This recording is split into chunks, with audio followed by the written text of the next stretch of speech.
Oke, sebelumnya perkenalkan terlebih dahulu, nama saya Sabto, saya dari tim marketing dari Krokodik. Hari ini kita akan bahas mengenai problem solving, seperti apa nanti materi yang akan dibawakan.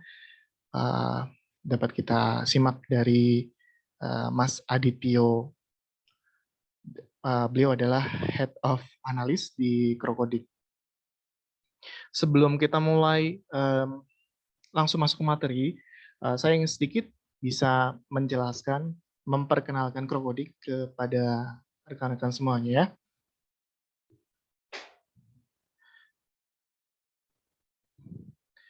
Oke, jadi Krokodik adalah sebuah perusahaan, kami bergerak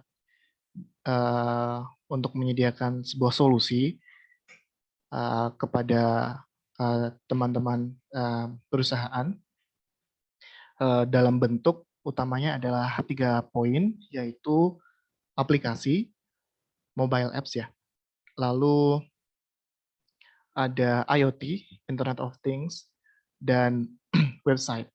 Kami Krokodik dimulai pada tahun 2019 dan hingga sekarang kami sudah mempunyai banyak klien, ada lebih dari 140 klien dan lebih dari 230 aplikasi yang sudah kami selesaikan. Dan pasti lebih banyak lagi website juga.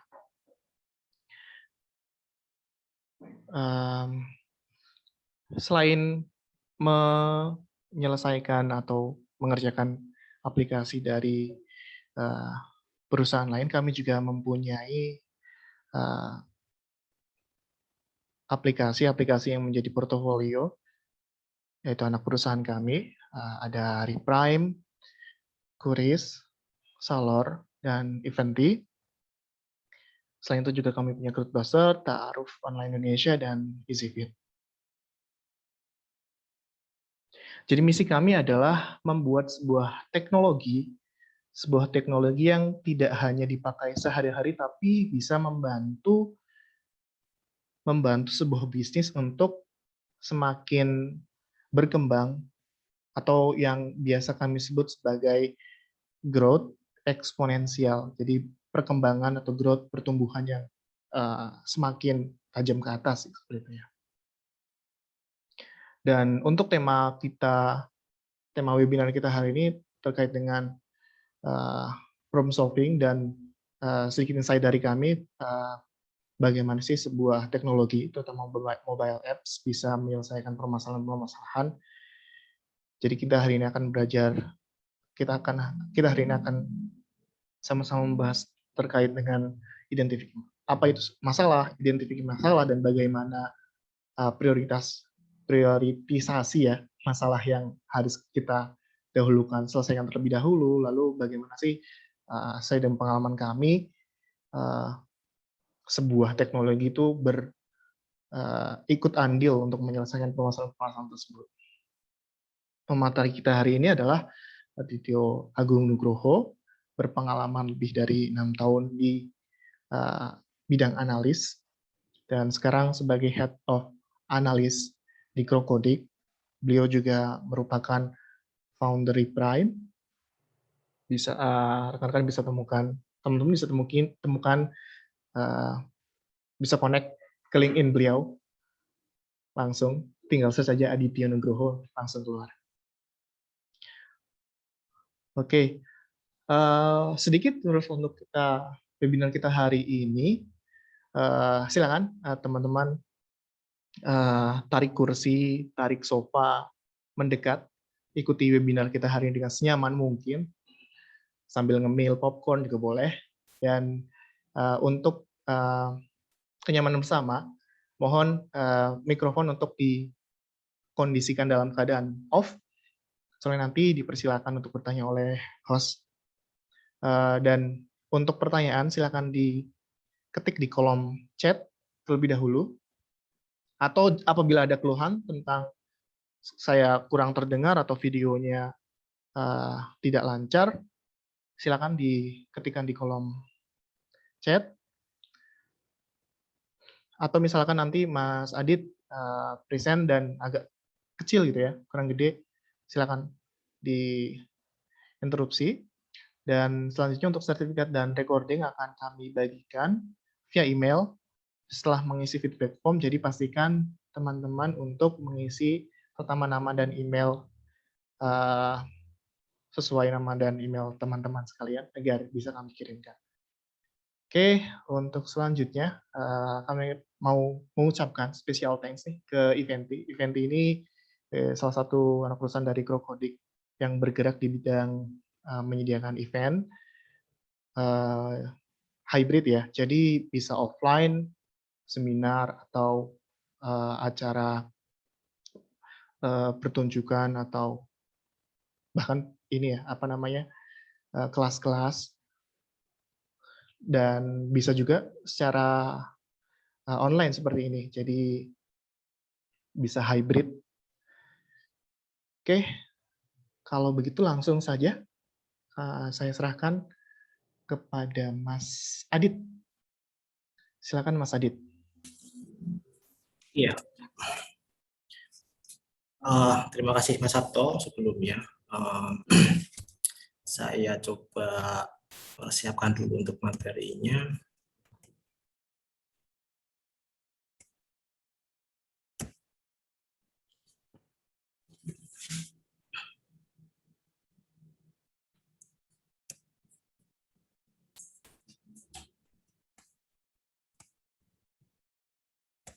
Oke.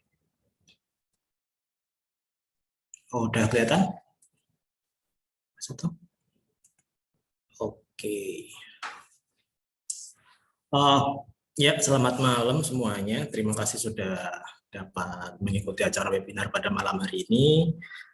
Perkenalkan, saya Aditya Agung Nugroho. Seperti yang sudah disampaikan oleh Mas Sabto di awal tadi, saya di Krokodik menjabat sebagai Head of Analyst dan saya sudah menekuni bidang ini sejak tahun 2014. Jadi kurang lebih sudah berjalan 7 tahun ini. Kemudian saya ingin menjelaskan sedikit terkait proses analis di Krokodik ya. Jadi sebenarnya pekerjaannya itu apa sih, kemudian ngapain aja gitu kesehariannya gitu kan. Nah, di tim analis sendiri kegiatan utama kami adalah membantu klien yang masuk ke Krokodik yang ingin membuat proyek, entah itu aplikasi mobile atau web atau sistem apapun yang terkait dengan teknologi, untuk memastikan kebutuhan yang klien tersebut inginkan itu sudah sesuai seperti itu. Selain itu di tim analis ini juga kita membantu klien dengan cara memberikan konsultasi kepada klien terkait metode-metode development, terus kemudian apa yang sebaiknya digunakan, kemudian untuk proses pembahasan estimasi timeline pengembangan teknologinya, entah itu mobile apps atau webnya, kemudian terkait biaya pengembangan dan lain-lain. Jadi kurang lebih seperti itu. Secara singkat penjelasan terkait dengan proses kerja tim analis di Krokodik. Kemudian saya rasa cukup untuk penjelasan terkait garis besar dari tim analis itu sendiri. Kemudian untuk selanjutnya saya akan masuk mulai ke dalam materi webinar pada malam hari ini yang sudah diinfokan sebelumnya ke teman-teman semua. Untuk materinya sendiri itu ada how mobile apps help to solve our business problem. Jadi di sini saya akan menjelaskan terkait bagaimana sih mobile app development metodologi seperti itu. Jadi menurut pengalaman kami di Krokodik, saya di sini bicara terkait beberapa proyek-proyek yang sudah masuk atau kebiasaan kebanyakan orang untuk mengembangkan sebuah aplikasi mobile atau teknologi web dan lain-lainnya. Itu kebanyakan proyek atau pengembangan produk berbasis aplikasi mobile ini gagal dikarenakan orang-orang yang ada di dalam tim pengembangan produk tersebut mengawali produk development-nya dengan fokus yang salah. Jadi fokus yang salah di sini itu bisa dibilang start awalnya itu sudah salah fokus gitu. Jadi produk yang gagal ini biasanya dikembangkan karena trigger dari teknologi dan proses bisnisnya dulu yang datang. Jadi tanpa memikirkan produk ini nanti siapa yang akan pakai, atau produk ini nanti siapa end user yang membutuhkan. Nah, hal tersebut biasanya muncul karena ada ide-ide dari product owner atau pemilik bisnis tertentu gitu, karena hanya mengikuti tren yang ada saja. Misalkan mereka berpikir ketika mengikuti tren yang sedang hype tersebut akan memastikan produk yang mereka kembangkan akan laris di pasaran dan dipakai juga gitu. Nah, lebih parahnya ketika mereka hanya mengikuti tren saja tanpa menambahkan value ke dalam produk yang akan mereka kembangkan. Jadi sebenarnya di luar sana itu udah banyak produk-produk yang akan mereka kembangkan, cuma mereka jatuhnya cuman ingin ngopi aja, tapi nggak ada menambahkan added value di dalam produk tersebut. Jadi mungkin akan jadi sedikit lebih baik ketika mereka mengikuti tren, tapi juga menawarkan beberapa value lain yang akan mereka jadikan kunci utama untuk memasarkan produk mereka. Nah, dengan cara ini mungkin di awal perilisan produknya itu akan booming gitu kan. Cuman ketika end user-nya udah mulai memakai, terus ternyata aplikasinya atau produknya itu enggak menjawab permasalahan utama dari end user, nah jatuhnya kelama-kelamaan aplikasinya akan ditinggalkan gitu kan. Nah, jadi bagaimana sebaiknya pengembangan sebuah produk itu dilakukan? Jadi fokus pertamanya untuk pengembangan sebuah produk itu dilakukan harus kita fokuskan pada triggernya harus datang dari end user. End user kita harus mencari tahu apa sih yang menjadi keresahan dari end user, kemudian untuk mendapatkan jawaban dan permasalahan yang mereka hadapi. Baru setelah kita mendapatkan hal tersebut, kita akan memikirkan bagaimana sebaiknya kita mengembangkan produknya, bagaimana kita menjalankan proses bisnisnya, atau bagaimana cara kita mendapatkan profit dari produk tersebut. Nah, kemudian bagaimana cara kita supaya produk tersebut dapat diterima dengan baik oleh user kita. Nah, kemudian untuk end user itu sendiri, itu siapa sih? Apa yang dimaksud dengan end user? Dengan berfokus pada end user tadi, tentunya kita juga harus mengetahui apa sih sebenarnya yang dimaksud dengan end user itu. Siapa sih end usernya kita? Nah, di sini saya sedikit menjelaskan bahwa end user adalah orang yang pada akhirnya menggunakan atau dimaksudkan untuk pada akhirnya menggunakan suatu produk tersebut. Kemudian, kenapa kok kita harus berfokus pada end user dalam pengembangan suatu produk?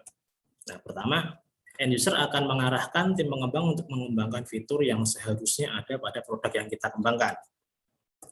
Untuk poin pertama ini dapat kita lakukan pada saat proses riset produk.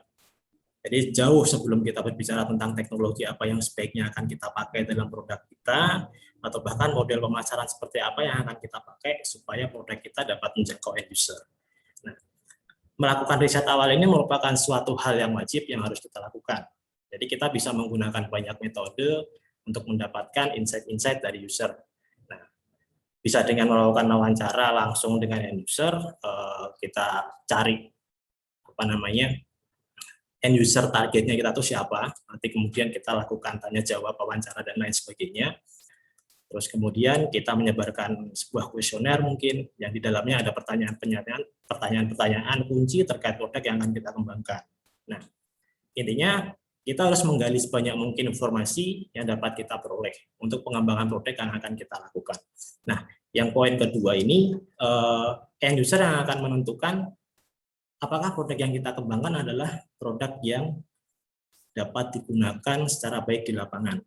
Nah, untuk poin kedua ini, sebenarnya dapat kita lakukan ketika produk yang dikembangkan itu sudah melewati tahapan development, jadi sudah melewati tahap riset awal tadi, terus kemudian produk udah dibilang untuk live ya, udah di live kan, terus kemudian nanti kita ada penerapan yang namanya analitik seperti itu. Nah, di sini kita dapat mengetahui apakah produk kita dapat digunakan secara baik dengan menggunakan beberapa tools analitik tadi. Ya, jadi setelah produk yang kita kembangkan tadi sudah rilis, kita tidak boleh bisa diibaratkan langsung melepas produk itu tanpa ada monitoring atau pengawalan khusus seperti itu. Nah, jadi monitoring yang saya maksud di sini adalah melalui tools analitik tadi. Nah, dengan menggunakan tools analitik, kita bisa mengetahui lebih dalam bagaimana end user kita itu menggunakan produk yang kita rilis.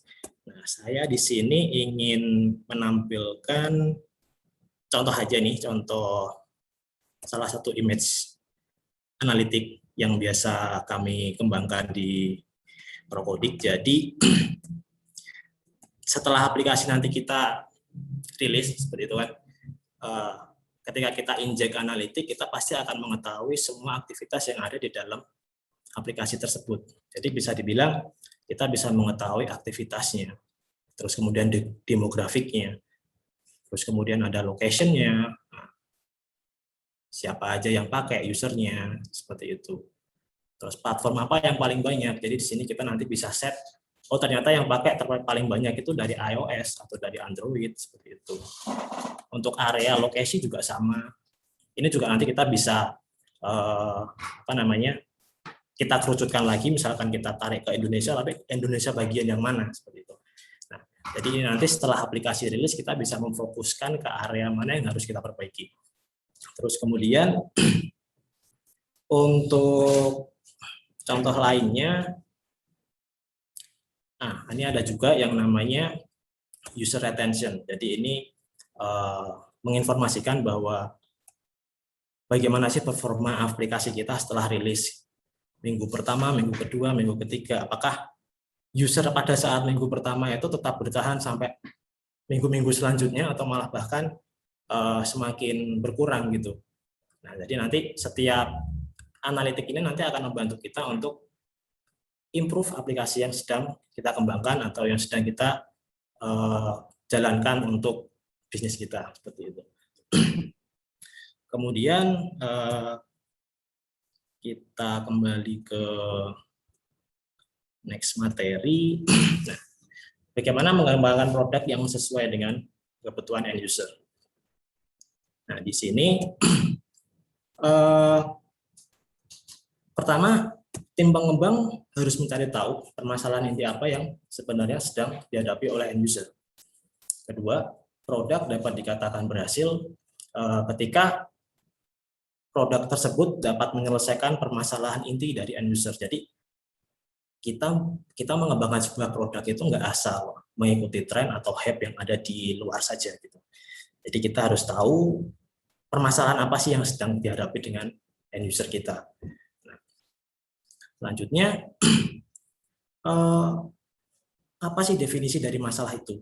Jadi kan kita harus cari tahu tuh tadi penyebab akar masalah dari end user kita itu apa gitu kan. Nah, di sini bisa berlaku untuk aplikasi publik atau bisa untuk aplikasi internal untuk perusahaan-perusahaan tertentu seperti itu. Nah, di sini kami merumuskan masalah adalah selisih antara kondisi yang diharapkan dan kondisi saat ini. Nah, untuk mencari tahu permasalahan inti yang sedang end user hadapi, kita harus mencari tahu dulu selisih ini. Jadi kami di sini memiliki metode tersebut untuk dapat mengetahui apakah produk yang akan kita kembangkan itu sudah tepat sasaran apa belum. Jadi tepat sasaran di sini maksudnya adalah apakah produk yang kita kembangkan itu sudah menjawab selisih yang sedang dihadapi oleh end user kita apa belum. Jadi kita harus mencari tahu selisih ini. Selisih bisa dibilang dengan masalah. Jadi kondisi saat ini yang sedang mereka hadapi itu seperti apa dan kondisi yang mereka harapkan itu seperti apa. Nah, ini kita harus tahu. Kemudian bagaimana kalian membantu untuk menemukan atau merumuskan selisih atau masalah tersebut. Jadi setiap klien yang datang ke Propodik atau ingin mengembangkan aplikasi mobilnya tapi bisa dibilang kurang dalam nih permasalahan yang diangkat gitu. Takutnya nanti ketika asal bikin atau tidak sesuai dengan harapan dari end usernya, itu nanti ujung-ujungnya aplikasi nggak akan terpakai. Gitu kan. Nah, yang pertama, pastikan dulu ketika kita menyusun selisih tadi atau masalah, kita biasakan untuk melakukan kayak penyusunan kalimat atau kita tulis dulu di kertas atau apa gitu. Nah, itu sebisa mungkin harus berformat SPOK gitu ya. Jadi format SPOK di sini ya ada subjeknya, ada predikatnya, ada objeknya, ada keterangannya gitu kan. Nah, kenapa kok harus SPOK? Supaya membantu kita untuk lebih mudah memahami selisih atau masalah apa yang sedang kita hadapi. Nah, karena kita menyusun kalimat dalam bentuk SPOK di sini itu nanti ujung-ujungnya nanti akan membuat kita juga tidak asal dalam merumuskan suatu masalah gitu kan, atau membuat daftar masalah yang sedang kita hadapi. Jadi subjek di sini adalah pelaku utama yang terdampak atau yang terkena masalah, dan atau pelaku utama yang melakukan prestasi seperti itu karena buruknya sebuah sistem atau mekanisme yang ada, ya kan? Jadi kemudian kita juga harus membuat susunan masalah yang sedang kita hadapi itu memiliki keterangan waktu atau tempo. Jadi nggak asal kita bikin suatu masalah tapi nggak ada temponya gitu kan. Jadi untuk poin yang kedua, kalimat yang akan kita susun harus jelas dan spesifik. Kejelasan membuat suatu terlihat apa adanya, semua bagian terlihat, semua orang memahaminya sama.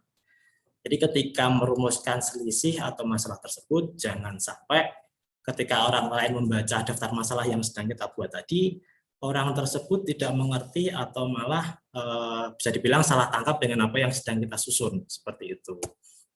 Nah, supaya kita dapat menyampaikan daftar masalah atau selisih tersebut dengan jelas, hal yang perlu kita lakukan adalah yang pertama, lakukan zoom in atau melihat lebih dalam lagi ke masalah tersebut atau selisih tersebut. Setelah kita tadi melakukan penyusunan masalah atau selisih tadi, kita lakukan zoom in di sini.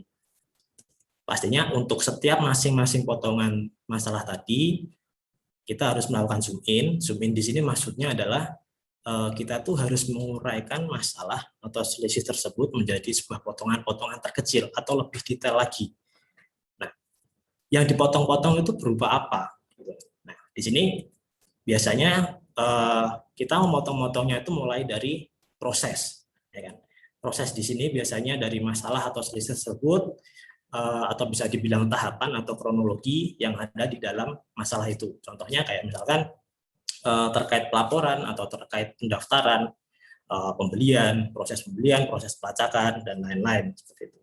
Nah, kemudian yang kedua, kita ada yang namanya indikator. Indikatornya apa? Misalkan ambil contoh, bisa berjalan lebih lancar, bisa berjalan lebih cepat, atau lebih efisien, efektif, dan lain-lain. Nah, di sini kenapa kok indikatornya tidak terukur? Jadi cuman lebih cepat, lebih lancar, lebih efektif, itu kan nggak ada angkanya gitu. Nah, nanti akan ada penjelasan lagi di slide selanjutnya. Terus kemudian untuk konten atau isinya, di sini bisa kita bilang objeknya, gitu kan. Kalau kita mengacu pada kalimat SPOK yang sebelumnya saya sampaikan, contoh laporannya atau contoh informasinya atau contoh datanya dan lain-lain. Jadi kita harus membangun objeknya itu apa sebenarnya yang mau kita selesaikan masalahnya itu apa seperti itu. Nah, kemudian setelah kita melakukan zoom in dan mengetahui potongan-potongan terkecil dari setiap masalah atau selisih yang sudah kita susun tadi, kita juga harus melihat secara zoom out-nya. Jadi kita harus mengetahui gambaran besarnya yang merupakan pola dari potongan-potongan kecil tersebut. Kemudian setelah kita melihat secara zoom out tersebut, kita harus menentukan inti terpenting dari setiap masalah yang sedang kita hadapi. Nah, untuk menemukan inti terpenting tersebut, ada baiknya kita melakukan perbandingan untuk setiap potongan-potongan antara kondisi saat ini dan kondisi yang diharapkan.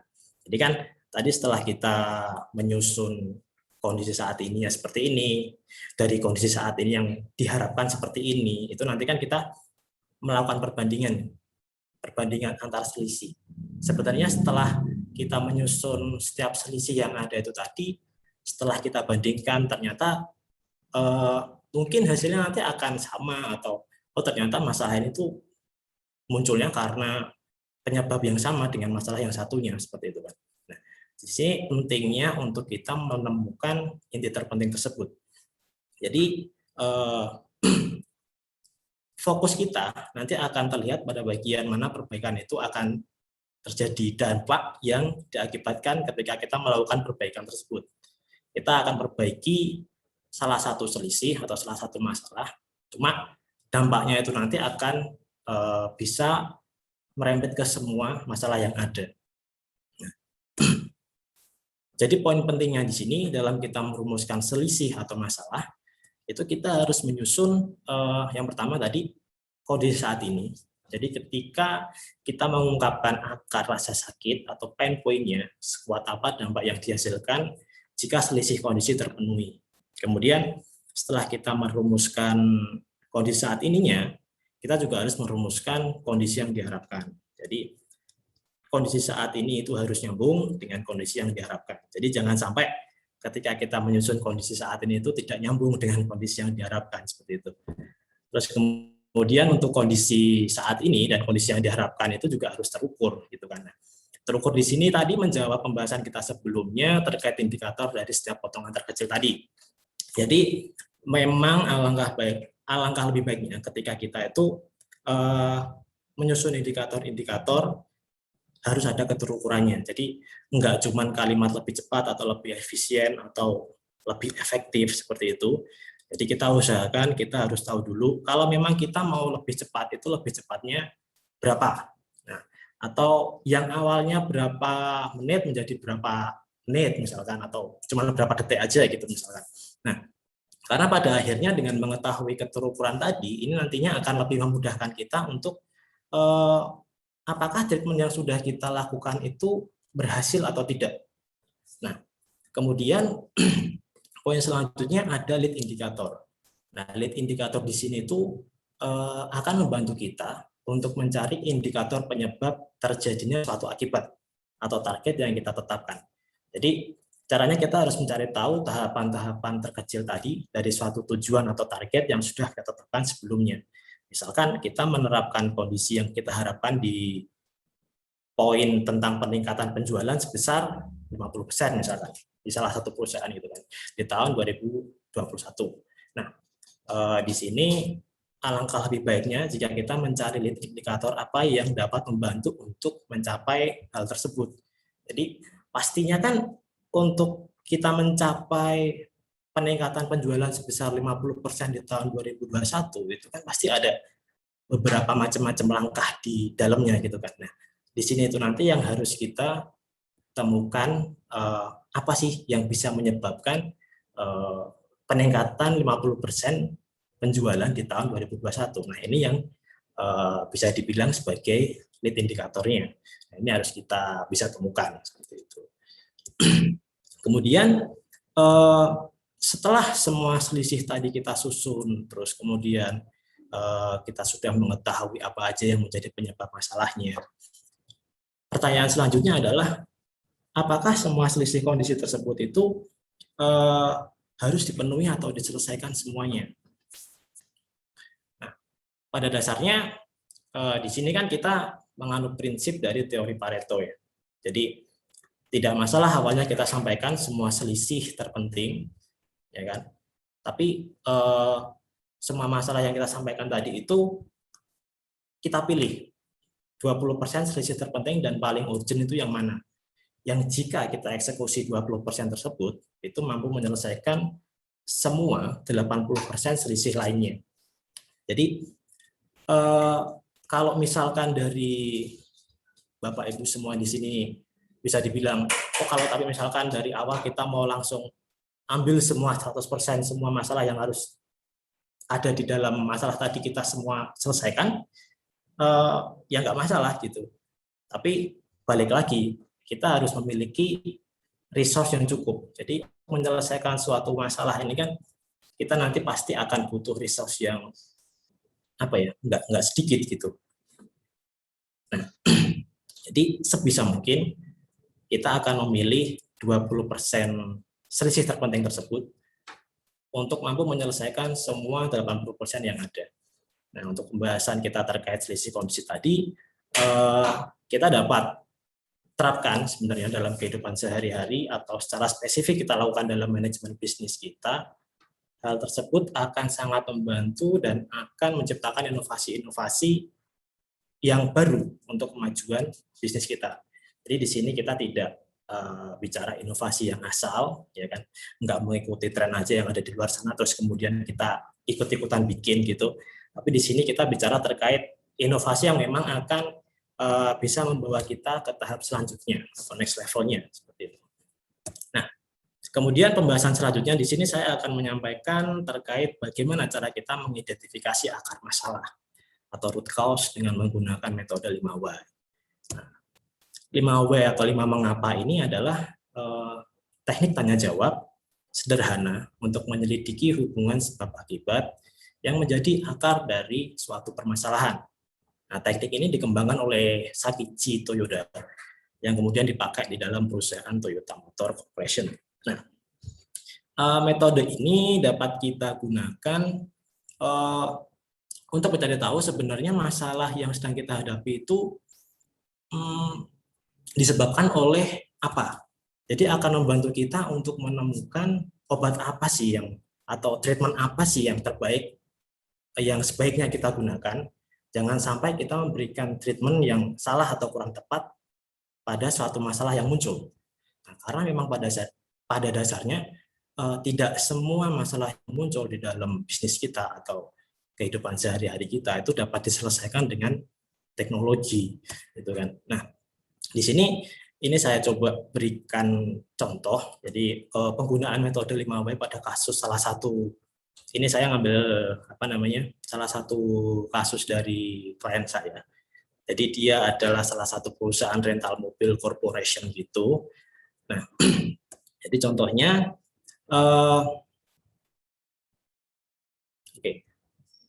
poin pertama yang mereka dapatkan itu mereka memiliki masalah terkait dengan penarikan tagihan setiap bulan yang tidak sesuai target. Nah, di sini saya coba buat 5W-nya. Kenapa kok penarikan tagihan setiap bulan itu tidak sesuai target? Nah, jawabannya bukti dokumen penarikan yang diterima finance itu tidak lengkap, sehingga finance tidak bisa melakukan penagihan ke setiap klien yang bekerja sama dengan mereka. Gitu. Kemudian pertanyaan kedua, turunan dari jawaban pertama nih, mengapa dokumen penarikan tidak lengkap? Nah, di sini ada posisi admin tidak mengirimkan semua bukti dokumen penarikan ke finance. Nah, selanjutnya, mengapa admin tidak mengirimkan bukti dokumen penarikan ke finance? Di sini jawabannya, admin tidak mendapatkan semua bukti dokumen penarikan dari drivernya. Lebih dalam lagi, mengapa driver tidak mengirimkan semua bukti dokumen penarikan ke admin? Permasalahan yang muncul, driver sering lupa dan kehilangan dokumen penarikan saat perjalanan. Terus kemudian, mengapa driver sering lupa dan kehilangan dokumen penarikan saat perjalanan? Di sini jawabannya adalah karena tidak ada alat untuk mendokumentasikan kegiatan saat perjalanan secara real time. Jadi, kondisi di lapangannya, driver itu dari pagi sampai malam gitu kan. Mereka kan selalu muter-muter ke setiap klien-klien yang melakukan order rental mobilnya gitu kan.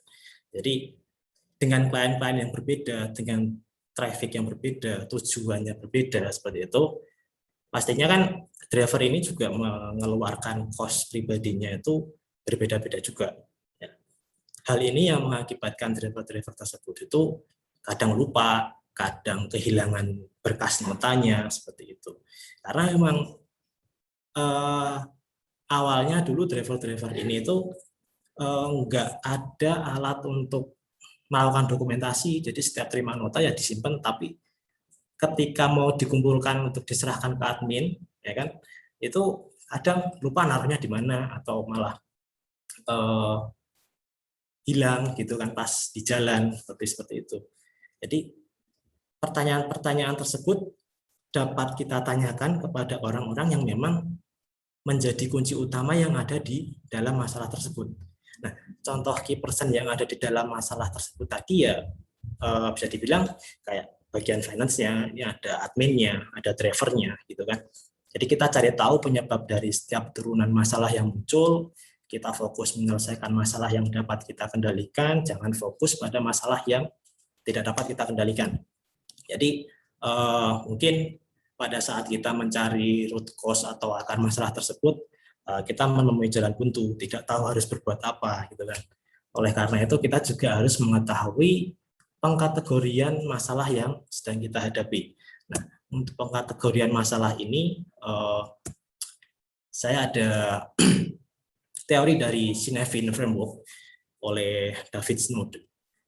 Masalah itu dikategorikan menjadi yang pertama kompleks, ada yang complicated, ada yang obvious, sampai chaos. Jadi akan kita bedah satu-satu dari masing-masing kategori tersebut, kita bedah dikit aja ya. Untuk pertama, kategori masalah kompleks. Jadi pada kategori ini kita akan menemukan masalah yang memiliki banyak variabel. Jadi tidak terkendali variabelnya dan dapat berubah sewaktu-waktu, tidak terprediksi. Contohnya, masalah ini sering muncul ketika kita bekerja dengan banyak pihak dalam satu pekerjaan. Tidak semua keputusan atau kendali ada pada kita semua. Kemudian yang kedua adalah complicated. Pada kategori ini kita akan menemukan masalah yang memiliki banyak alternatifnya. Ya kan? Nah, kemungkinan dari alternatif tadi itu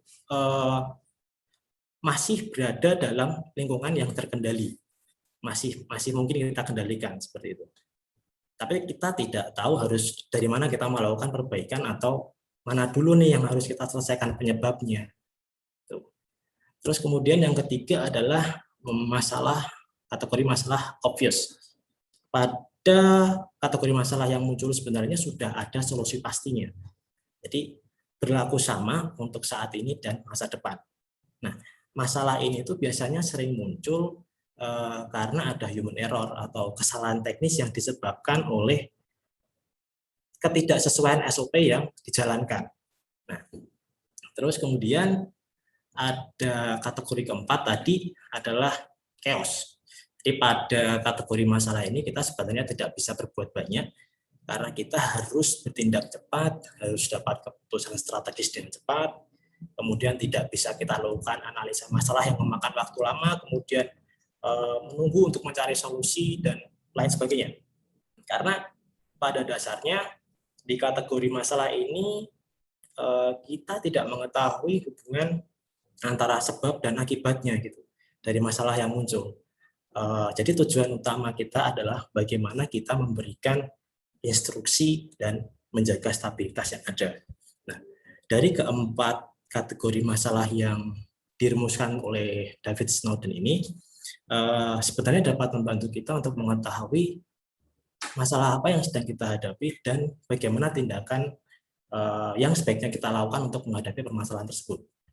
Nah, sebenarnya kalau secara teori ini bisa dibilang dari David Snowden ini tadi masih ada kategori masalah yang kelima yang disebut disorder, cuma karena disorder itu sendiri tingkatannya sudah di atas dari chaos, jadi tidak saya bahas karena memang ketika kita masuk ke dalam kategori tersebut, chaos tadi, kita sudah tidak tahu harus berbuat apa. Jadi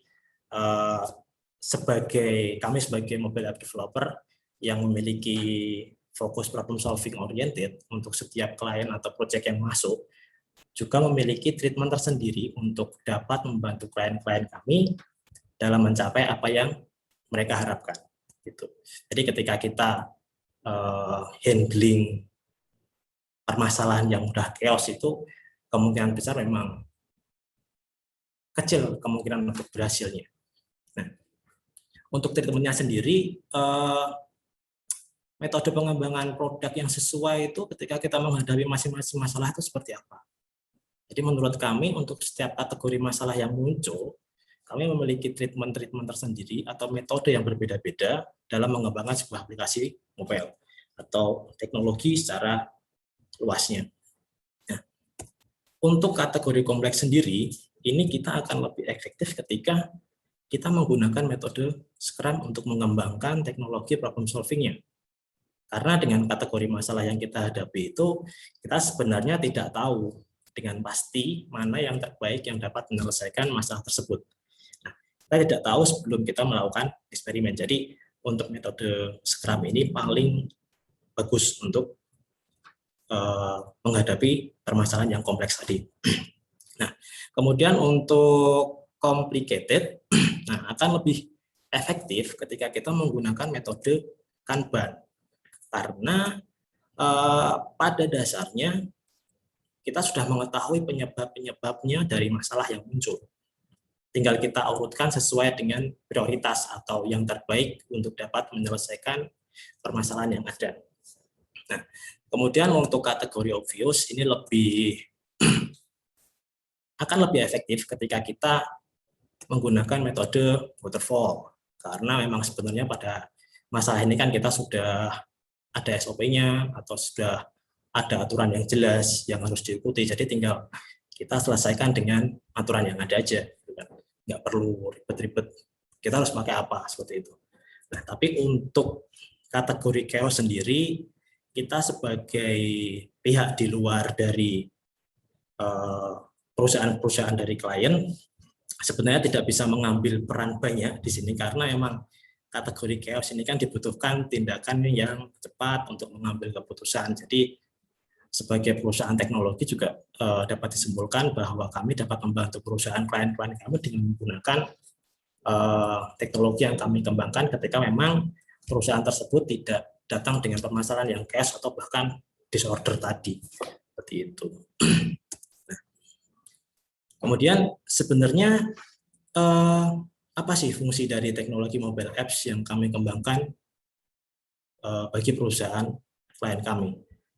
Nah, pada dasarnya aplikasi mobile itu hanyalah sebuah tools atau alat yang dapat memberikan kesempatan kepada kita untuk dapat menyelesaikan masalah yang ada. Jadi kemudian aplikasi mobile juga itu memberikan kesempatan, di sini berarti di aplikasi mobile ini tidak bisa semata-mata ketika kita mengembangkan sebuah aplikasi mobile, kita akan menjawab semua permasalahan yang muncul tadi, gitu. Karena memberikan kesempatan di sini itu berarti pengembangan aplikasi mobile yang tanpa arah dan tujuan penggunaan yang jelas hanya akan menghasilkan sebuah aplikasi mobile yang tidak ada fungsinya. Jadi ketika kita asal mengembangkan sebuah aplikasi mobile, ya bukan berarti aplikasi mobile itu tadi bisa menyelesaikan semua masalah yang muncul, gitu kan. Terus aplikasi mobile yang berhasil adalah aplikasi mobile yang dapat mewujudkan kondisi yang diharapkan yang sudah kita tentukan dari awal tadi, terus kemudian bisa mengurangi atau mungkin mengefektifkan setiap selisih yang ada di dalam proses bisnis kita. Nah, kemudian di sini saya akan menyampaikan sebenarnya apa sih peran dari Krokodik atau sebuah mobile app developer itu sendiri ketika kita mengembangkan sebuah aplikasi mobile. Kenapa kok tadi saya menyampaikan kita cuma hanya memberikan sebuah kesempatan kepada klien kita ketika mereka ingin mengembangkan sebuah aplikasi mobile, itu belum tentu atau belum pasti juga bisa dibilang ketika ada aplikasi mobile itu belum tentu menyelesaikan masalah yang ada, gitu. Nah, ini saya coba melakukan analogi bisnis. Jadi kita adalah ini saya menganalogikan bisnisnya itu dari salah satu media periklanan yang paling ramai, gitu ya. Ini adalah Google Ads. Jadi di sini kita akan melakukan analogi bisnis. Kita adalah orang yang ingin menawarkan produk atau jasa yang kita miliki kepada audiens atau customer kita lewat Google Ads tersebut. Jadi kemudian ketika kita ingin menggunakan Google Ads itu, kita kan otomatis menginvestasikan uang kita di Google Ads tersebut. Jadi kita memasang iklan dengan keyword, terus kemudian kita set segmentasinya yang sudah kita sesuaikan dengan harapan supaya produk atau jasa yang kita tawarkan tersebut dapat dilihat dan dibeli oleh banyak pengguna Google, gitu kan. Nah, di sini yang perlu kita garis bawahi adalah tidak masalah ketika kita berharap dengan menggunakan Google Ads, produk atau jasa kita itu dapat dilihat oleh banyak orang. Ya, dilihat di sini. Namun kita tidak bisa memberikan tanggung jawab yang sama kepada Google Ads untuk membuat orang-orang tersebut yang tadi udah melihat produk atau jasanya kita itu melakukan pembelian, gitu kan? Karena pada dasarnya Google Ads hanya memberikan kayak kesempatan aja kepada kita sebagai pemilik produk atau jasa tersebut untuk menampilkan apa yang kita miliki. Nah, supaya apa yang kita miliki tersebut dapat dilihat oleh banyak orang. Kontrol untuk meningkatkan keinginan orang-orang tadi melakukan pembelian di produk atau jasa kita ya ada pada kita sendiri gitu sebagai pemilik produk atau jasa tersebut. Nah, kemudian saya juga bisa menganalogikan bisnis lainnya. Misalkan kita main di analogi bisnis dengan marketplace yang ada. Kita sebagai pemilik produk yang mencoba untuk berjualan secara online, kemudian di salah satu platform marketplace ini atau bahkan ketiga-tiganya gitu kan. Nah, di sini juga tidak bisa memaksakan platform marketplace tersebut untuk dapat menjual produk yang kita punya kepada ratusan atau bahkan jutaan user yang mereka miliki gitu kan. Tapi platform marketplace tersebut dapat memberikan kita sebuah kesempatan juga supaya produk yang kita jual tersebut dapat dilihat oleh ratusan atau bahkan jutaan user yang mereka miliki tadi. Ada banyak opsi kan, misalkan kita menginvestasikan uang kita untuk biaya iklan di dalam salah satu platform marketplace tersebut, supaya produk yang kita jual tadi itu dapat muncul di halaman paling atas atau di halaman paling depan pada keyword searching atau homepage-nya gitu kan. Nah, tapi kembali lagi di sini meskipun kita sudah menginvestasikan uang kita untuk biaya iklan di dalam marketplace itu tersebut dan produk kita itu sudah muncul nih di halaman utama, cuma keinginan user untuk membeli produk yang kita miliki itu kan tergantung dari bagaimana kita mengemas produk yang kita jual. Jadi disinilah kesamaan layanan kami dengan Google Ads dan platform marketplace tersebut. Jadi kami tidak bisa melakukan kontrol penuh terhadap aplikasi yang sudah kami kembangkan, gitu kan. Misalnya aplikasi yang sudah kami kembangkan tersebut harus terinstall dan rutin dipakai oleh end user klien kami, misal. Nah, hal tersebut adalah hal yang mustahil ketika tidak adanya keterlibatan dari semua pihak, ya kan. Sama halnya kayak Google Ads tadi, sama halnya dengan marketplace tadi, seperti itu. Jadi ketika kita sudah lempar produk kita di Google Ads atau lempar di marketplace tadi, kita kan nggak bisa sepenuhnya memberikan tanggung jawab penuh ke marketplace tersebut atau Google Ads tersebut untuk dapat meningkatkan target penjualannya kita gitu. Jadi mentang-mentang kita udah bayar di marketplace tersebut untuk iklan, wah kita harus dapat uang segini dong, atau kita harus laku segini dong, nah itu juga nggak bisa gitu. Jadi memang diperlukan keterlibatan dari semua pihak yang terlibat dalam pengembangan aplikasi mobilnya atau produknya itu sendiri. Nah, seperti itu. Terus kemudian di sini saya akan mencoba untuk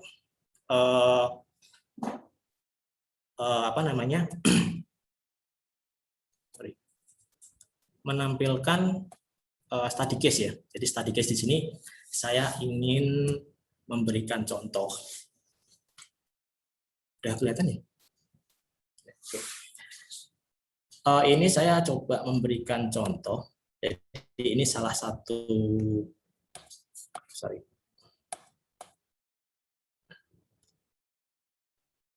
ini coba saya berikan contoh ketika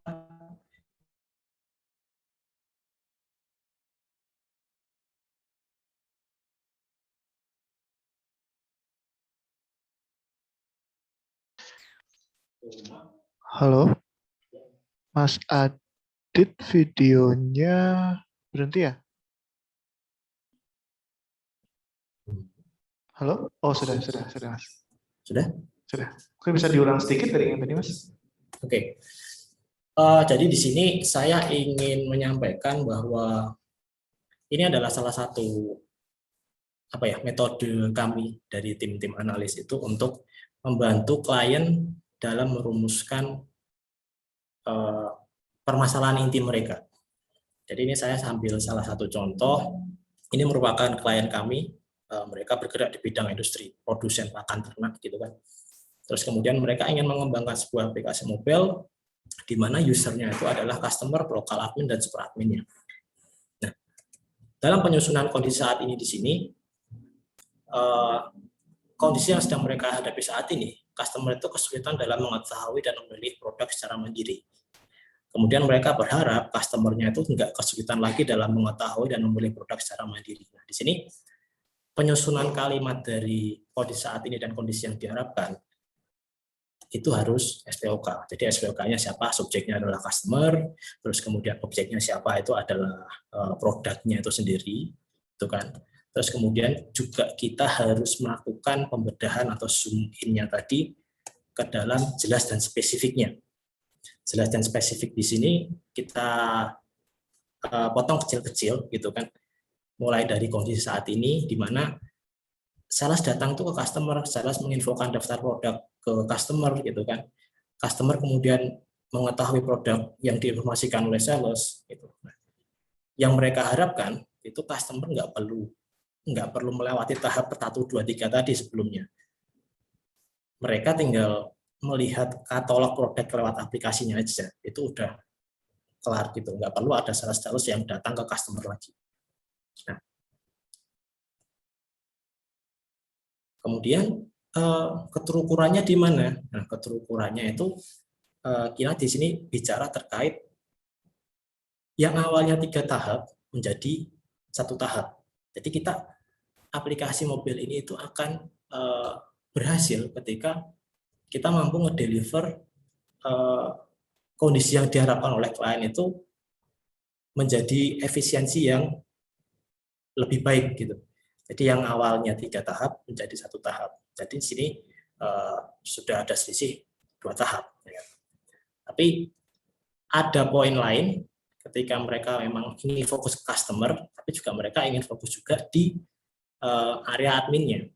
Jadi ketika mereka ingin win di customer, juga mereka ingin win di lokal adminnya mereka sendiri atau internalnya mereka, bisnisnya mereka. Jadi ketika kondisi saat ini itu lokal adminnya itu melakukan pencatatan histori transaksi secara manual, kemudian yang mereka harapkan lokal adminnya itu melakukan pencatatan histori transaksi secara otomatis. Kemudian untuk yang ada di pusat itu juga sama, nggak perlu melakukan rekap transaksi dari setiap admin lokal itu sudah terinput secara otomatis juga. Nah, poin besarnya di sini adalah di informasi jelas dan spesifiknya. Kondisi saat ini mereka melakukan sampai 6 tahapan. Tapi ketika ada 6 tahapan tersebut, mereka berharap kondisi yang mereka harapkan itu mereka ingin pangkas langkah-langkah yang sebenarnya bisa dipangkas gitu dengan bantuan teknologi. Nah, dengan adanya teknologi, dengan adanya kita bantu dengan perumusan masalahnya, terus kita tahu itu permasalahannya di mana. Di sini yang awalnya 6 tahap itu bisa menjadi 2 tahap saja gitu. Jadi udah selisih 4 tahap di mana akan lebih mengefektifkan kinerja dari masing-masing pegawai internalnya gitu kan. Mulai dari lokal admin sampai admin pusatnya. Dengan hanya 20% selisih terpenting yang akan kita kembangkan itu adalah melalui katalog produknya aja. Jadi dengan masalah awal yang customer itu kesulitan dalam order produk karena perlu menunggu atau menghubungi sales terlebih dahulu, mereka tinggal buka mobile apps-nya aja, dia tinggal order gitu kan. Nah, jadi poin pentingnya adalah ketika kita mengembangkan sebuah aplikasi mobil tersebut, aplikasi mobil dapat dikatakan berhasil ketika apa yang kondisi kita harapkan itu dapat terselesaikan atau dapat terpenuhi. Seperti itu. Nah, untuk selanjutnya,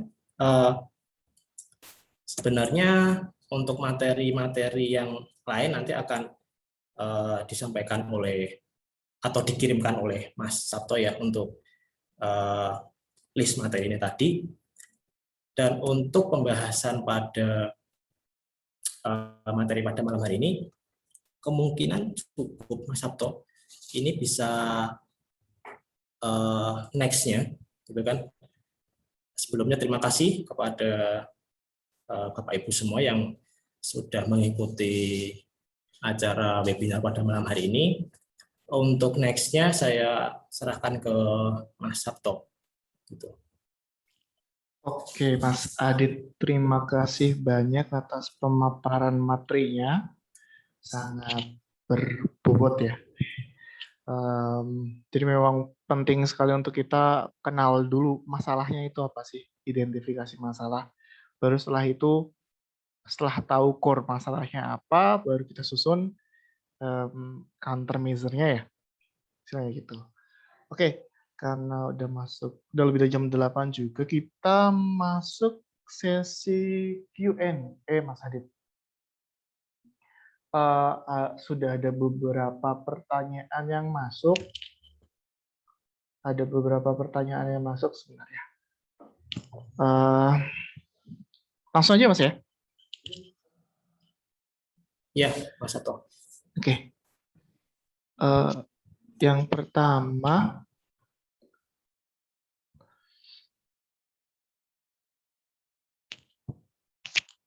adalah aplikasi apa saja sih gitu ya yang dibutuhkan, yang sangat dibutuhkan oleh pengusaha untuk membantu meningkatkan penjualan produk, Mas. Jadi kayak apa saja sih yang aplikasi ya, apa saja yang dibutuhkan oleh pengusaha gitu untuk meningkatkan. Jadi fokusnya adalah untuk meningkatkan penjualan, untuk meningkatkan sales, Mas. Sorry Mas Sabto, bisa diulangi? Oh, sorry. Jadi pertanyaannya adalah aplikasi apa saja yang dapat digunakan untuk meningkatkan penjualan produk, Mas?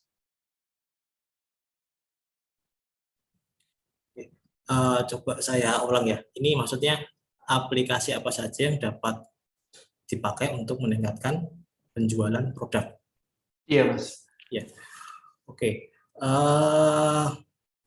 Sebenarnya pertanyaan semacam ini nggak bisa saya langsung jawab dengan menjawab, oh harus pakai aplikasi ini atau oh harus pakai aplikasi ini, seperti itu sih. Jadi lebih tepatnya ketika kita memang ingin serius untuk apa ya, kayak kita ingin menyelesaikan permasalahan yang sedang kita hadapi itu, kita harus ya tadi kita harus cari tahu dulu inti permasalahannya itu seperti apa gitu kan. Nah, kalau saya lihat dari pertanyaan tadi itu kan untuk meningkatkan penjualan produk gitu kan. Penjualan produk di sini itu ada pertanyaan lain gitu. Jadi kayak kenapa kok ingin meningkatkan produk penjualannya? Apakah selama ini produk penjualannya itu eh, tidak sesuai target atau enggak gitu kan? Jadi memang kondisinya kita harus melakukan banyak analisa atau riset terlebih dahulu untuk dapat, oh ini loh kita harus bikin teknologi ini untuk membantu meningkatkan penjualan produknya kita. Seperti itu sih. Jadi saya nggak bisa jawab langsung harus pakai aplikasi ini sih, gitu sih lebih tepatnya. Oke, Mas. Berarti lebih ke ini ya. Pertama kita harus tahu nih. Kita reiterasi dulu pertanyaannya. Jadi kita harus tahu kondisi yang sekarang, mungkin karena pertanyaannya adalah aplikasi apa yang bisa digunakan untuk mendukung penjualan suatu produk, berarti yang goals-nya adalah peningkatan sales gitu ya, Mas ya. Dengan peningkatan sales, berarti kondisinya sekarang mungkin sales-nya apa namanya, stagnan atau cenderung turun atau gimana sih, sehingga dari si perusahaan tersebut butuh untuk meningkatkan penjualannya kayak gitu. Tapi memang dari jawaban Mas Adit butuh hal lain gitu, butuh poin lain yang dijabarkan ya Mas ya. Apakah misalkan penjualan turun kenapa, kapan, misalkan seperti itu ya Mas ya.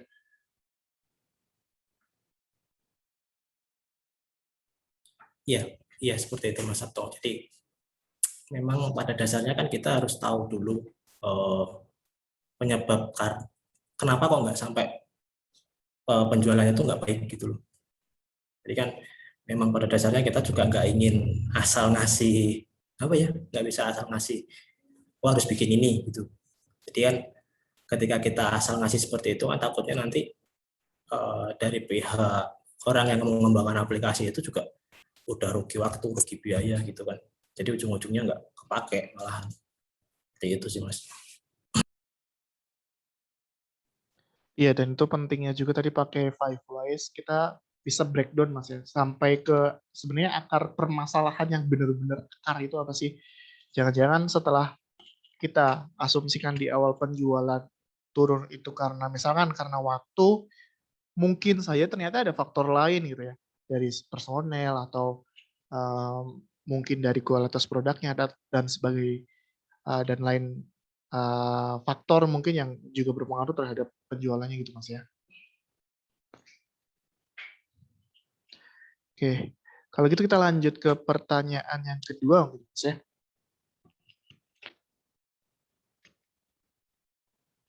Pertanyaan yang kedua adalah, Mas kalau misalnya dari ada yang berencana untuk buka digital marketing agency gitu Mas ya, sebenarnya butuh nggak sih Mas?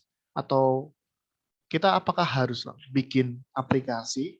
Apakah itu ada benefitnya untuk, misalkan saya mau memulai sebuah digital agency atau sebuah digital marketing agency atau agensi yang lain?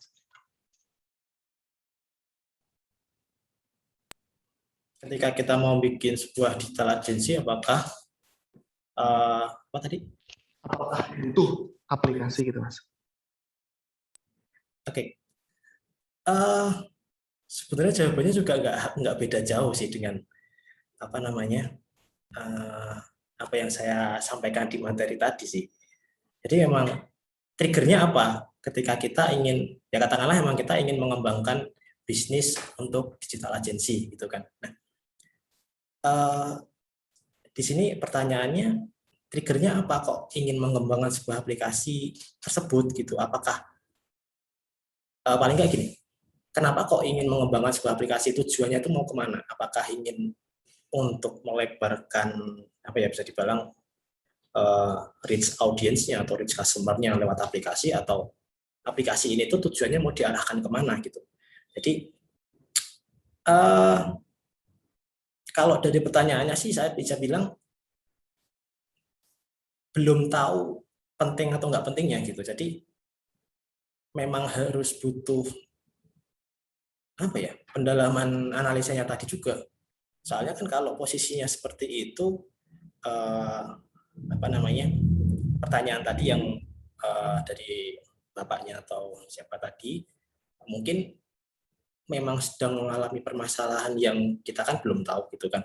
Jadi posisinya kita harus tahu dulu apakah dengan aplikasi yang akan dikembangkan itu bisa menjawab permasalahan yang sedang dihadapi. Soalnya kan baik lagi ke materi yang sebelumnya, tidak semua masalah yang sedang dihadapi dalam sebuah bisnis itu sendiri kan bisa diselesaikan dengan aplikasi gitu.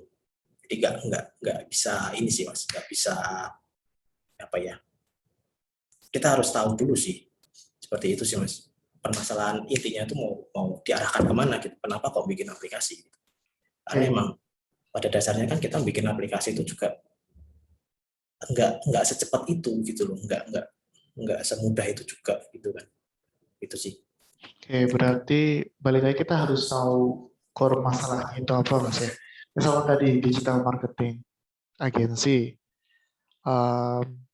kita bisa definisikan atau identifikasi ternyata misal kliennya terlalu banyak kah, atau kenapa butuh aplikasi, misalnya kliennya terlalu banyak, apakah benar dengan kita apa namanya langsung bikin aplikasi saja. Bisa jadi dengan setelah apa namanya ada problemnya kita ketahui, terus bisa dicari solusi-solusi lain gitu ya sebelum kita membuat sebuah, entah itu aplikasi, entah itu website, atau solusi lain yang yang tadi awalnya kita pikir dengan ini akan selesai, ternyata mungkin tidak harus sampai ke situ gitu Mas ya. Atau memang setelah kita jabarkan sampai ke core-nya, ternyata oh memang dengan aplikasi ini permasalahan yang sekarang kita hadapi bisa terselesaikan gitu ya. Oke, terus kita ada pertanyaan lagi. Nah, sebelumnya kalau teman-teman mau bertanya silakan di chat, di kolom chat, atau kalau mau resen juga boleh. Sekarang kita ada satu pertanyaan lagi, Mas. Ada dua. Dari Mas Yuda tadi nanya di kolom chat, sebenarnya kalau kita mau cari tahu, Mas, kemauan dari end user, itu menurut pengalaman Mas Adit nih, gimana sih cara yang paling efektif? Oke, cara paling efektif sebenarnya kan tadi saya sudah menyampaikan kayak kita sebenarnya kayak ini sih, melakukan riset seperti biasa. Tinggal kita tentukan dulu target end user-nya kita itu siapa. Katakanlah kalau misalkan target end user-nya kita itu adalah untuk orang-orang internal perusahaan kita aja misalkan. Nah, kalau misalkan target end user-nya kita itu memang bisa dibilang gampang untuk kita jangkau gitu kan, itu memang lebih mudahnya kita atau lebih efektifnya itu kita menggunakan metode wawancara sih. Jadi memang kita tadi bisa tarik kebutuhan end user atau kita bisa tarik apa namanya permasalahan-permasalahan itu yang sedang dihadapi end user itu melalui wawancara. Tapi wawancaranya itu wawancara yang bisa dibilang dengan key person gitu.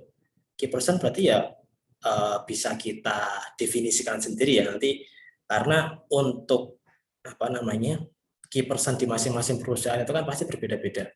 Ada orang yang memang technical dia bagus tapi secara teori mungkin enggak seperti itu kan. Nah di sini tinggal dari pandangan dari si product owner-nya atau dari apa namanya tim pengembangan yang ada di perusahaan tersebut untuk melakukan risetnya itu seperti apa. Misalkan mereka emang kita tarik yang orang teknikal aja untuk mendapatkan apa sih yang sedang mereka permasalahkan gitu kan, karena memang mereka yang ada di lapangan gitu. Nah jadi metode yang paling sering atau yang paling kita gunakan juga wawancara gitu. Kalau kuesioner untuk orang-orang yang memang sebenarnya mudah kita jangkau tapi kita apa namanya kita gunakan kuesioner itu malah lebih ini sih, bisa sih bisa, cuma agak kurang efektif gitu. Nah, beda lagi dengan ketika kita target end user-nya itu memang untuk publik gitu. Kita bikin aplikasi untuk banyak orang. Misalkan kayak kita mau bikin e-commerce atau kita bikin marketplace gitu-gitu kan.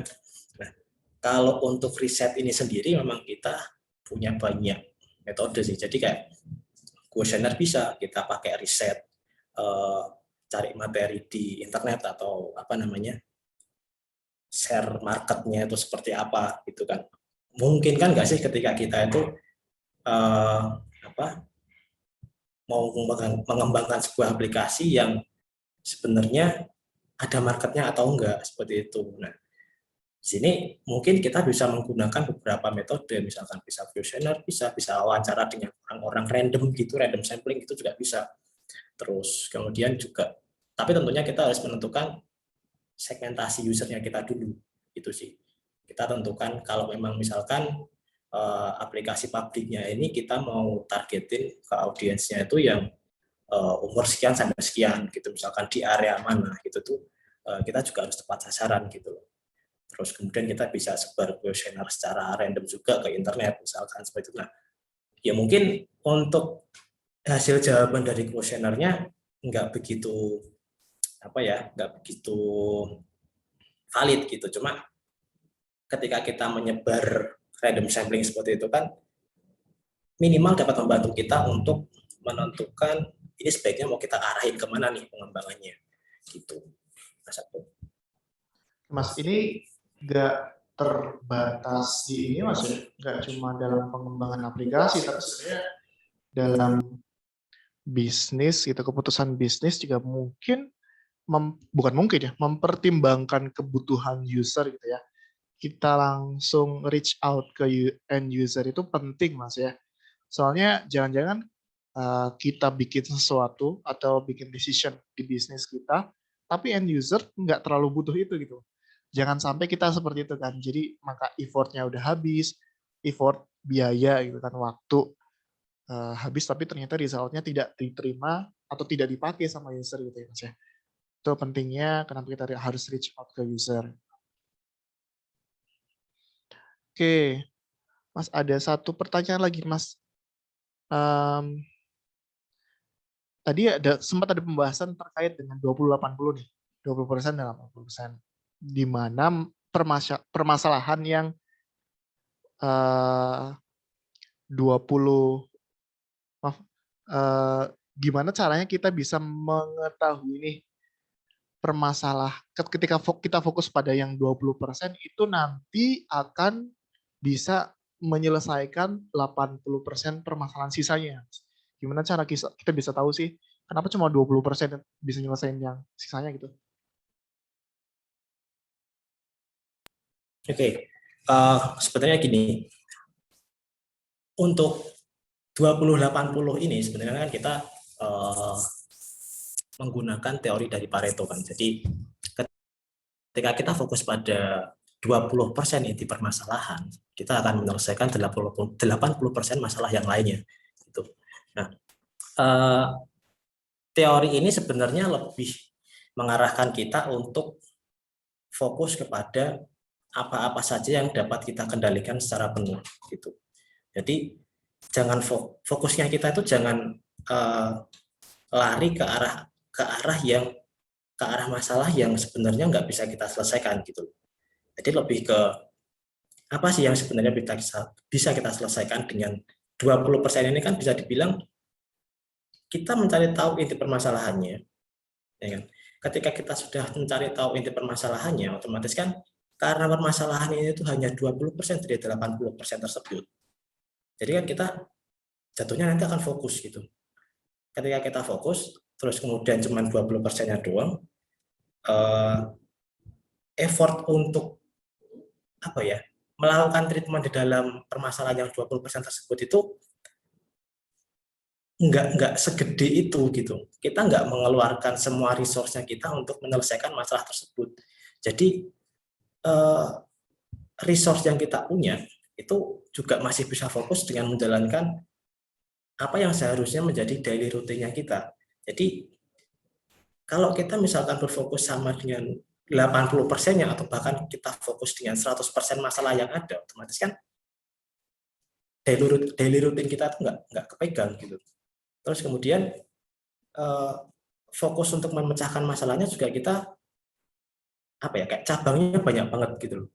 Jadi 20% di sini juga bisa dibilang indikatornya kita untuk mencari tahu sedalam mungkin atau root cause-nya itu yang paling benar-benar penyebab dari masalah yang muncul itu yang mana sih gitu. Jadi lebih ke ini sih, apa namanya,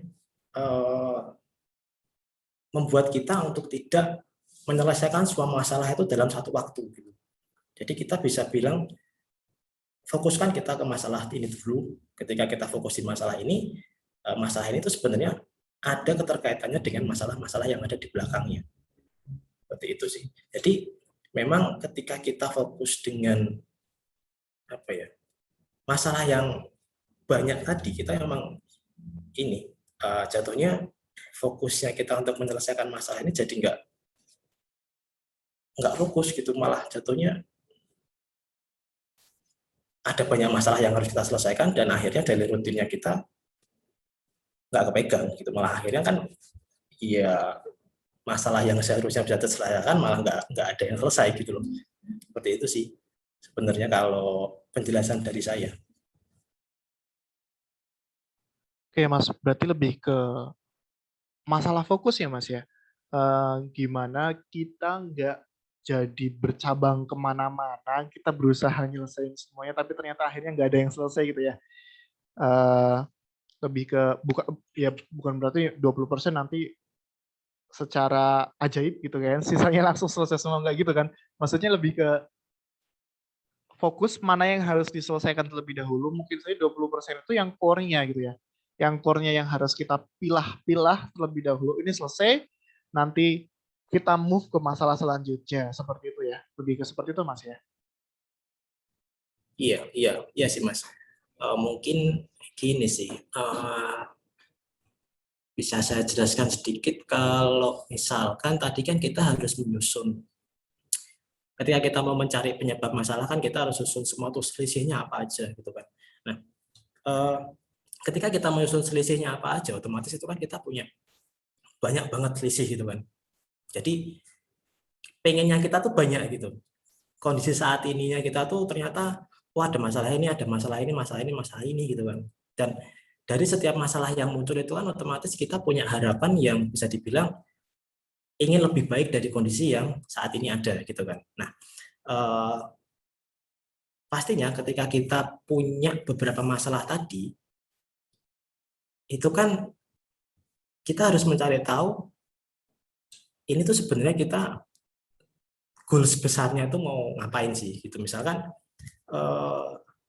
contohnya tadi kayak tadi case yang saya sampaikan, mereka ingin customer-nya itu bisa langsung pilih produk langsung lewat katalog gitu tanpa harus salesnya datang, ya kan?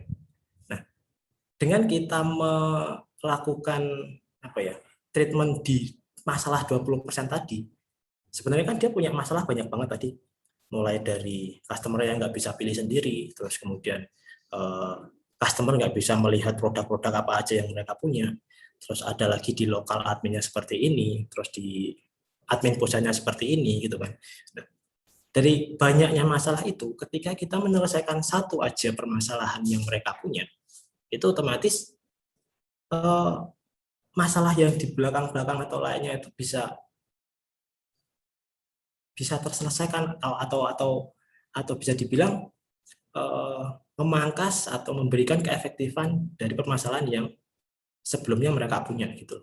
Ya meskipun posisinya kita nggak bisa bilang 100% masalah yang muncul pertama tadi itu clear semua, ya kan. Jadi mungkin kita fokus ke 20% awal itu sudah baik untuk bisa memberikan mungkin 80 atau makan 70-nya aja atau 50-nya dulu gitu kan. Jadi fokusnya kita udah bisa memberikan efek, cuma kita fokus 20%, kita juga udah bisa uh, menyelesaikan 70% masalah yang lainnya misalkan. Nah, untuk masalah yang selanjutnya itu kita bisa cari lagi atau kembangkan lagi dengan treatment yang berbeda atau kita lanjutin treatment yang sebelumnya tadi belum tercapai. Gitu sih. Jadi emang lebih ke track fokusnya doang sih. Oke Mas, ini kalau saya jadi ingat sih apa namanya, ada ini dalam bahasa Inggris gitu ya. When you are trying to multitask, you finish no task gitu. Jadi ketika berusaha untuk multitasking malah kita jadinya nggak menyelesaikan satu task.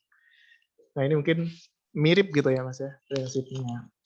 Jadi kalau ngambil dari salah satu BUMN gitu, kita pengennya kan menyelesaikan masalah tanpa masalah gitu ya.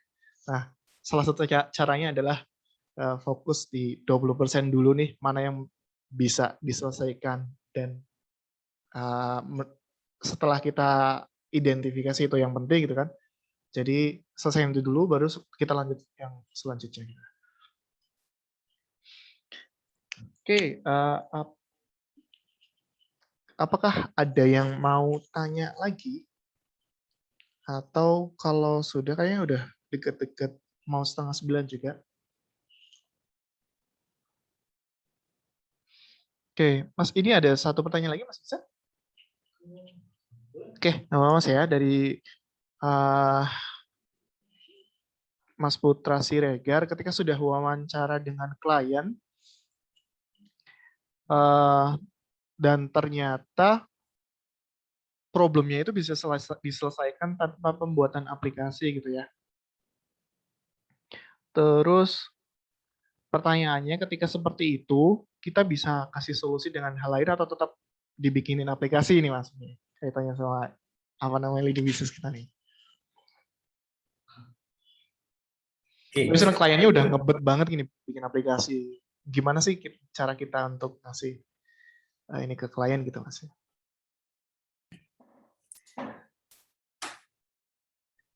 Oke, kalau dari pertanyaannya sih ini lebih ke apa ya? Ketika memang kita sudah wawancara dengan kliennya atau beberapa end user dan intinya sebenarnya masalah yang sedang mereka hadapi itu nggak harus pakai aplikasi pun bisa diselesaikan gitu kan ya. Nah, tapi posisinya si klien ini tuh tetap ingin bikin apps gitu. Nah, kalau ini sebenarnya sih kalau kita melihat dari sisi bisnis ya kita sebagai developer sebenarnya juga senang-senang aja kalau misalkan dia tetap mau bikin apps terus kemudian ya pertama kita kondisikan seperti ini. Ketika kita melakukan wawancara dengan klien tersebut dan ketika kita sudah menyampaikan atau memaparkan semua yang kita atau ibaratkan hasil dari riset yang sudah kita lakukan, sebenarnya masalah yang Anda hadapi itu sebenarnya nggak harus menyelesaikannya dengan aplikasi. Cuman ketika dari pihak kliennya sendiri itu ingin tetap menggunakan aplikasi untuk, iya bisa dibilang untuk mereka punya lah, atau untuk meningkatkan brand awareness mereka sendiri, ya sebenarnya sah-sah aja. Cuma pastikan dulu kita emang apa ya? Kita menentukan tujuannya gitu dari awal. Ketika memang aplikasi kita itu kita kembangkan untuk tidak menyelesaikan suatu masalah, yaitu disampaikan. Jadi memang sampaikan juga ke mereka bahwa ketika kita membuatkan aplikasi ini ke klien tersebut ya, aplikasi ini nggak menyelesaikan masalah apa-apa loh, gitu loh. Aplikasi ini nggak punya tujuan apa-apa gitu. Tapi ketika klien tersebut tetap pengen bikin, ya udah, gitu kan. Jadi paling tidak kita sudah menginformasikan dari awal bahwa memang tujuan dari pembuatan aplikasi ini itu tidak untuk menyelesaikan something gitu, atau kita nggak berusaha untuk menyelesaikan sesuatu yang ada di BA-nya klien. Ketika mereka emang bikin aplikasi untuk pengen-pengenan aja ya udah gitu kan. Siapa yang mau nolak gitu ibaratnya. Itu sih. Atau mungkin gini Mas ya, kita bisa nggak sih Mas kayak suggest, setelah kita bisa identifikasi needs sama wants-nya klien, kita bisa lebih ke suggest something, sesuatu yang lebih menyelesaikan memang permasalahan ya, walaupun nggak bisa 100% terselesaikan dengan aplikasi, tapi ada beberapa yang mungkin bisa di-cover sama aplikasi yang sebenarnya fitur-fitur pada sebuah aplikasi atau web atau yang lain yang sebenarnya yang customer ingin produksi seperti itu ya Mas.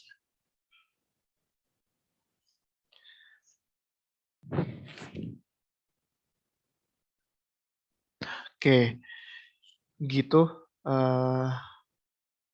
Mas Putra Siregar. Jadi kita juga dari seperti apa yang Krokodik ini ya, visi misi Krokodik, kami juga berusaha untuk membantu klien-klien kami, perusahaan-perusahaan untuk mencapai growth eksponensial. Jadi kita identifikasi dulu masalahnya, masalah yang selama ini menjadi yang menyebabkan selisih dengan kondisi yang sebenarnya diharapkan oleh si klien. Nah, itu yang berusaha kita pecahkan.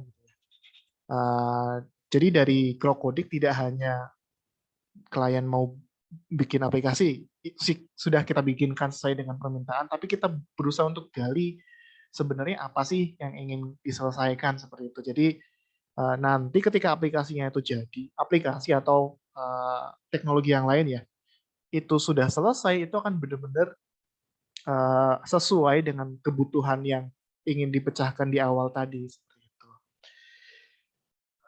Oke, terima kasih juga Mas. Oke, sepertinya karena sudah pukul 20.30 Mas, kita kasihkan diskusi kayaknya.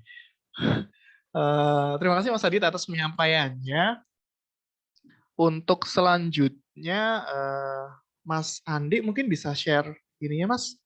Kita mau minta bantuan dari Bapak dan Ibu dari rekan-rekan semua untuk mengisi feedback form. Untuk terus di situ bisa ini ya, kasih masukan ke kita harusnya seperti apa. Misalnya teman-teman ada yang punya usul, materi selanjutnya yang ingin dibawakan oleh Krokodik webinar ini bisa juga diisi di situ, termasuk nanti kita ada sertifikat untuk peserta. Nah, itu juga nanti akan sertifikat dan link recording malam ini ya. Nanti kita akan kirimkan via email lagi. Oleh karena itu minta tolong untuk di bagian nama untuk diisi sesuai dengan nama rekan-rekan semua. Sepertinya itu saja untuk diskusi kita pada malam hari ini. Terima kasih sudah menyempatkan waktu untuk hadir dan kita belajar bareng hari ini. Kita akan jadi nanti kedepannya Krokodik webinar ini akan rutin. Jadi kedepannya akan kami tawarkan juga untuk topik-topik yang lain yang masih kedepannya akan berhubungan juga dengan teknologi. Atau kalau teman-teman punya usulan lain silakan diketikkan saja di tadi feedback form yang sudah diberikan sama Mas Andi. Terakhir mungkin ini ya, bisa follow sosial media Krokodik juga nih. Jadi dari Instagram kita di Krokodik, LinkedIn juga ada, dan di YouTube kita juga ada Krokodik for Business. Satu follow dari teman-teman akan sangat berharga bagi kami. Oke, sepertinya itu yang bisa saya sampaikan. Mohon maaf apabila ada salah-salah kata. Terima kasih atas kehadiran dan partisipasi dari teman-teman. Kita tutup pertemuan kita, diskusi kita pada hari ini. Terima kasih banyak. Selamat malam.